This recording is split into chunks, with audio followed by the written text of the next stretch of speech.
그리고 내가 이렇게 너무 열심히 열성을 다해서 하니까 그때 남편도 그렇고 그 부동산 사장님도 그렇고 정말 도와주고 싶어서 많이 애쓰셨어요. 전 그때 좀 사람이 진짜 이 부동산에 있어서 굉장히 큰 자산이구나 그런 거 많이 느꼈어요.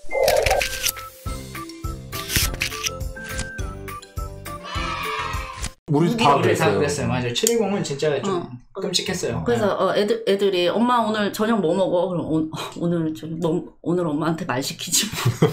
지금 엄마 오늘 같이 굶자. 엄마 지금 오늘 힘들다. 아빠 오면 달라 그래. 지금 엄마가 차릴 기운이 없어. 그래서 그래가지고 다들 이랬구나. 그래 한 이틀 동안 누워 있다가 신랑이랑 좀 얘기를 해봤는데 이제 그래도 그 데드라인이 있잖아요. 언제까지. 그때는 아마 우리가 다 7월 말로 아마 계산을 했을 거예요. 시행되는 게. 그래서 그 임시 그 국회가 7월 말에 열릴 거다. 그래가지고 그 전에 등길 치면 괜찮을 거다. 맞아. 그때 빠느님 블로그에서 좋은 글 많아가지고 그때도 위로 많이 받았었어요. 또 이렇게 띄워주시네 또. 훌륭해. 정말 훌륭한 블로그야. 그럼요. 그럼. 좀만 속도 내. 알았지? 아무튼 그래서 그때 이틀 동안 엄청 고민하다가 나 아직까지 기억나요. 7월 13일 날 새벽 한 12시 정도에 갑자기 이제 예전에 그 골목대전 예전 책을 막 보다가 부산이 이렇게까지 가격이 안 올랐어 싶은 거예요. 예전 그 지역 분석 책을 보니까. 근데 그때만 해도 부산이 비조정이었잖아요. 맞아요. 비조정에 그리고 재개발이니까 종부세 같은 것도 적고 그리고 세입자 핸들링 하는 것도 이제 뭐 그 임대차 임대차 이런 얘기도 나왔었으니까 임대차법도 나왔었고 하니까 비조정에 세입자 핸들링 할 필요 없고 그 종부세랑 재산세 이런 거를 감안했을 때는 재개발이다. 그럼 어디 가야겠냐? 부산이네. 그럼 부산 못 가가지고 그때 우선은 지역까지 해서 2시간 동안 신랑이랑 나랑 거의 정말로 다 뒤졌어? 2시간 동안 부산에서 어디 딱 한 거예요. 그래서 그때 아마 2시간 만에 단지까지 결정하고서 다음날 아침에 10시 반에 10시 딱 되자마자 계좌 달라고. 계좌 달라고. 계좌 달라고 해서 가계약금 보내고 계약서 한 이틀 뒤에 계약서 쓰러 내려갔죠. 덩어리 큰 걸로.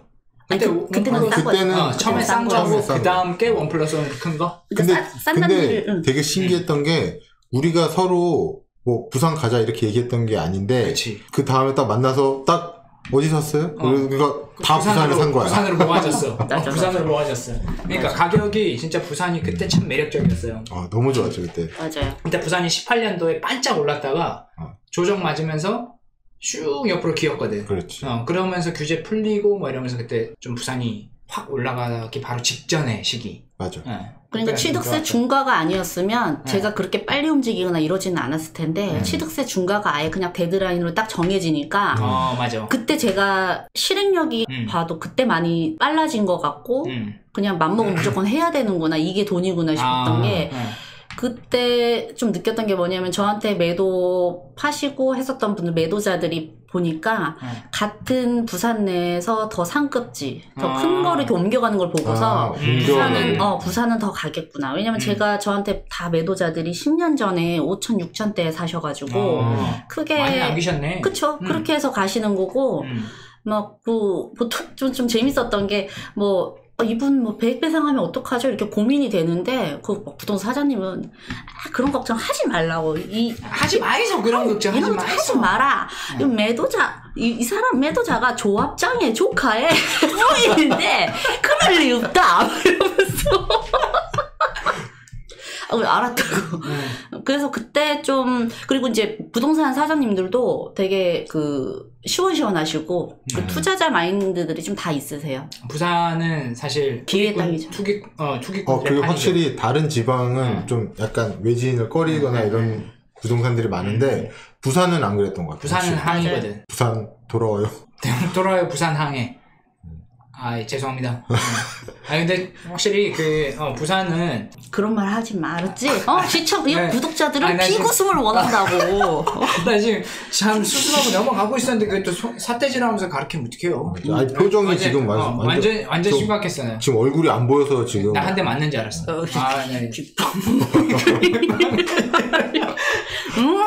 맞아요. 진짜 그때 저도 부산에서 투자하면서 놀랬던 게 정말 이 소장님들은 투자자인가 중개소장인가 헷갈릴 정도로 진짜 물건도 잘 맞춰주시고 정말 투자자가 봤을 때 약간 세련된 남들이 보면 그러니까 적폐오부 적폐들 그런 느낌이었어요. 맞아요. 다른 지방하고는 확실히 달랐어요.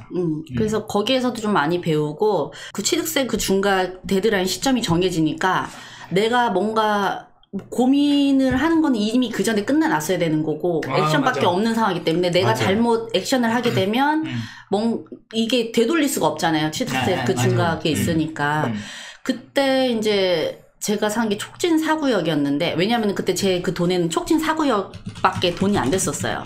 그랬어가지고 그거를 사러 사러 갔었는데 그때 이제 재개발 재건축 그 강의 사부님이 그 중간에 예전에 그런 말씀하셨어요. 그 뭐 사러 갔다가 그 단지 너무 비싸다고 싼 옆 단지 사지 말라고 그 얘기를 했는데 그때 되게 나름 빨리 액션을 취해서 계약을 하고 되게 계약서를 품에 들고 왔는데 자꾸 그 말이 예전에 그 들었던 그 강의에 들었던 그 말이 자꾸 맴돌면서 어떡하지 하다가 이틀 고민을 하다가 등기도 치기 전이었는데 사장님한테 사실 저는 원래 사실 촉진 3을 사고 싶었는데 촉진 4구역을 샀다. 그러니까 좋은 물건 주셨는데 제가 돈이 안 돼서 그렇게밖에 안 됐다고 조금 약간 하소연을 했어요. 속상한 마음에. 그랬는데 그 사장님이 이틀 뒤인가 물건을 그래도 소액으로 그나마 들어갈 만한 물건을 알려주신 거예요. 촉진 3으로? 네, 이제 촉진 3구역으로. 그래서 그때 사실 정말 영혼을 넣어가지고 이미 계약서를 쓰고 잔금도 치르겠다고 잔금까지 치렀는데 내가 갑자기 촉진 3을 어떻게 사냐고요. 그래서 신랑이랑 나랑 원래 사고 싶었던 게 촉진 3이니까 어떻게 한번 해보자. 그냥 돈도 없어요. 어떻게 한번 해보자. 진짜 이런 거는 진짜 저는 못 따라요. 어떻게 한번 해보자 하면 근데 돈이 나타나. 아니 왜냐면은 그 다음 달에 내가 해결하고 있을 것이다. 아마 다음 달에 내가 해결하고 있을 거다라는 생각이. 아니 근데 사실 이제 그 전에 매도가 또 그 뒤에도 됐었던 게 있어서 우선 그 중도금이나 이런 자금으로 돌리자는 계획은 조금 있었죠. 근데 어찌됐든 그렇게 하고 나서 그때 굉장히 드라마틱했어요. 그래서 거의 부산 촉진 3하고 촉진 4를 일주일 만에 그 잔금일까지 해서 거의 한 10일 만에 두 개를 쳤을 거예요. 빡셌네. 빡셌죠. 그때 그것도 둘 다 취득세 준 거 안 맞은 거죠? 예, 그 하나는 개인으로 했기 때문에 그거는 그때 괜찮았고? 그냥 4%대 내면서 그냥 했었고 그렇게 해서 했었죠. 그래서 그때 좀 느꼈던 게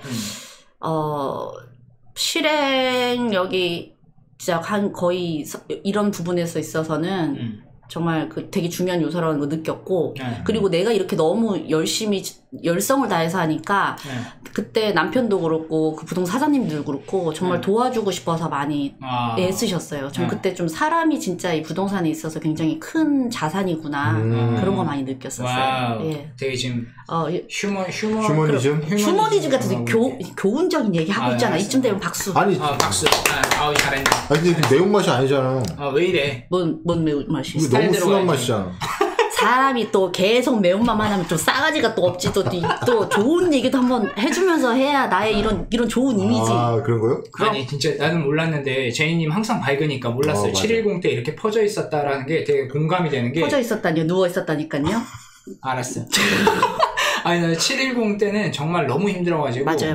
정말 침대에 누워가지고 꼼짝도 안 했거든요. 와이프가 부동산 규제 나왔다며 많이 힘들어 그러더라고.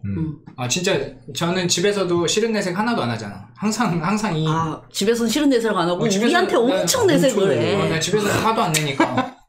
집에서는 화를 못 내지. 무서우니까. 근데 여하튼 막 누워있으니까 와이프가 많이 힘드냐고 이렇게 위로하더라고. 다들 힘들었구나. 그때 710 때 유재님이랑 통화 많이 했어요 그때. 나 빠느님이랑 2시간 동안 통화했잖아. 그래 여기 은행 창구 앞에서 나 대출 내러 왔는데 은행 창구 앞에서 그 대출 번호표 뽑고 나서 2시간 동안 전화했잖아. 어떡하냐 우리. 근데 그때 생각 들지 않아요? 그때 대출 어떻게든지 냈던 사람은 지금 그나마 좀 다행이죠. 제가 그래서 나도 그때 710 때 딱 퍼져 있다가 정신 차렸어. 아직은 기회 있어. 며칠 동안 기회 있잖아. 그래서 저도 그때 재개발 재건축을 싹 질러버렸죠. 그러니까 그런 게 있을 때 진짜 힘든 거는 모든 사람들이 다 힘들 텐데 그거를 진짜 재빠르게 정신 차려가지고 대응을 하는 사람과 진짜 계속 누워있는 사람은 거기서 딱 갈리는 거겠죠. 맞아. 그러니까 어떻게든 방법을 찾아내야 돼. 맞아. 투자할 때는 진짜 어떻게든 방법을 찾아낸다. 저도 그리고 방법이 있더라고 항상. 방법이 항상 있어. 저도 그때는 놀랬어요. 저도 제 스스로한테 놀랬다기보다 그냥 고민하니까 해결이 나와. 결국에는 규제가 보유세랑 그다음 취득세에 대한 세금 규제였잖아요. 근데 그걸 피해 나갈 수 있는 게 사실 재건축 재개발이었기 때문에 딱 피해 나갈 수 있겠더라고. 맞아요. 그래서 이게 예를 들어서 그 전에 제가 프로 수강러 이거 생활로 되게 괴로웠었던 아무튼 이런 게 있었지만 그때 그 시간이 만약에 없었으면 이렇게 규제 터졌을 때 내가 바로 방향 전환할 수 있을까? 전 절대 아니라고 보거든요. 맞아요. 재개발이나 재건축은 이게 눈먼 물건이 나오기도 하지만 이게 사는 사람 입장에서 굉장히 리스키하고 그리고 예전에 그 재건축이나 재개발 안 돼가지고 힘든 이런 사례가 너무 많고 특히 이제 나이 있으신 여사님들 주변에 보면은 꼭 그런 친구들 한두 명씩 있거든요. 그러니까 이게 쉽게 접근을 못하는 건데 어쨌든 제가 그래서 공부 많이 해둬라 필요 없는 거라도 좀 많이 수업을 들어라 사람들 얘기를 들어라 하는 게 뭐냐면 그때 쌓였던 그런 공부라든지 이런 인사이트들이 내가 힘들 때라든지 엄청 고민을 때릴 때 갑자기 성냥 켜지듯이 딱 돼요. 와 성냥 켜지듯이. 그럼 표현 시적이지. 준비했다 이거. 준비했죠 이거. 아니야. 또 삿대질을 하고 있어. 또 굳이 이 시점에서 성냥 얘기하는 거 준비했는데. 얼마 전에 내가 성냥팔이 소녀 제인 했잖아. 그래가지고 성냥은 나한테 친숙하지. 담배를 많이 펴가지고. 요즘 담배 끊었어요? 뭐 헛소리를 하고 있어. 남편도 보고 있는데. 여보 아니야.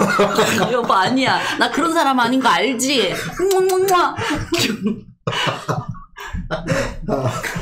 맞아요. 셰니님 진짜 그때 움직이는 거 보고 저도 놀랐어요. 이렇게 속도감 있게 움직이다니. 그럼 그 전에도 잘했지만 그 딱 포트폴리오 조정하는 거 보고 놀랐어요. 이번엔 진짜 투자 잘하시네. 그때 상반기에 그렇게 5개를 다 털고 제가 하반기에 계약까지 치면은 재개발을 둘, 셋, 넷, 4개를 세팅을 바로 돌렸으니까. 태세 전환이 제가 생각해도 되게 좀 빨랐고. 근데 이게 미리 공부를 했기 때문에 그렇지. 딱 태세 전환 딱 한 거지. 맞아요. 이게 못 나간다니까 돈이. 맞아요. 모르면 진짜. 그래서 사실은 제가 블로그를 그렇게 열심히 보는 스타일이 아니었었는데 6.17 7.10 터졌을 때 투자자들이 정말 모여가지고 같이 이 정책에 대해서 고민하고 규제에 대해서 고민하고 서로의 생각 어떤지 주고받는 이런 창구가 블로그가 되게 큰 역할을 했어요. 그때 제가 그래서 빠느님 그때 블로그랑 숙주나무님 블로그라든지 그런 분들 블로그 보고 그 내가 틀린 거는 아니다라는 이런 확신을 좀 많이 받으면서 이렇게 길을 찾았던 것 같아요. 그런 게 되게 중요해요. 맞아요. 같이 얘기하면서. 그렇지. 발전시켜야지. 그럼 돕고 사는 사회지. 그렇지. 그럼 적폐들끼리라도 서로 돕자고. 그럼 적폐가 정이 있어. 우리 그때 통화 많이 했잖아요. 7월달에. 그랬어? 왜 이렇게 강조를 하냐? 서로 통화한 거를. 친한 척 해야지. 제니님 남편 형님 보고 계신다 지금. 죄송합니다. 괜찮아. 우리 신랑은 내가 얼굴 보는 거 알기 때문에. 우리 여보 잘생겼어? 이거는 제가 커밍아웃 하자면 정말 잘생겼어요. 진짜 잘생겼어요. 키도 원칠하시고. 그럼요. 그 얼굴을 따지면 84A 판상형 얼굴이라고 할 수 있죠. 팬트리도 확실하고. 타워형 아니고. 타워형 아니고. 84A 타입. 얼굴은 내가 타워형이라서. 그리고 집에 하나 판상형 하나는 있어야죠. 그래서 이제 세팅을 잘 하고 지금은